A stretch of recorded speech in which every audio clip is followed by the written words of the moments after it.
Welcome back to this free mini match betting masterclass. This video is part 4, so if you haven't watched the ones prior, I highly recommend you go and check those out before continuing.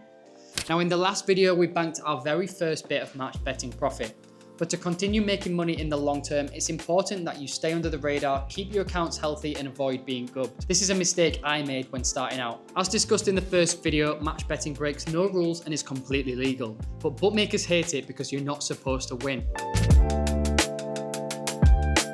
Now, what does the term gubbed actually mean?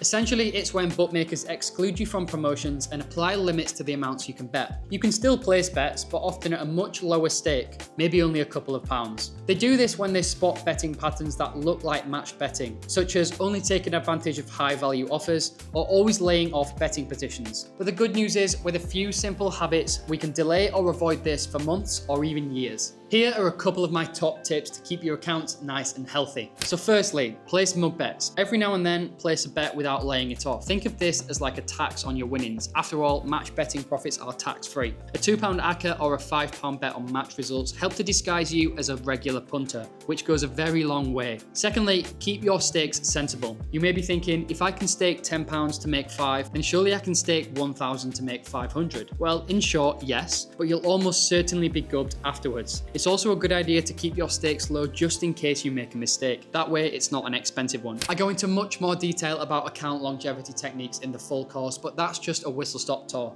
Now, if you do get gubbed, don't worry. There's another 40 plus bookmakers out there. Even after gubbing, some accounts will still give you high value promotions that you can take advantage of. Another thing is, they may limit you from their sportsbook services, but you can still use their casino services, which will have different offers. But my number one piece of advice in this area would be, don't limit yourself to 1 or 2 bookies. Keep on building your portfolio, open new accounts, and keep on taking advantage of those ever so lucrative welcome offers. Finally, to keep everything organized, I recommend you use a dedicated email address for match betting, and also keeping a running spreadsheet of each bookmaker, how much you made from their welcome offer, and which ones remain. Looking after your accounts is just as, if not more important than placing the bets themselves. These tips may seem small, but they can go a long way towards helping you make hundreds, if not thousands of pounds profit, rather than just a quick 100 quid cash grab. In the next and final video, I'll show you how to scale, from turning your first £100 into your first £1,000.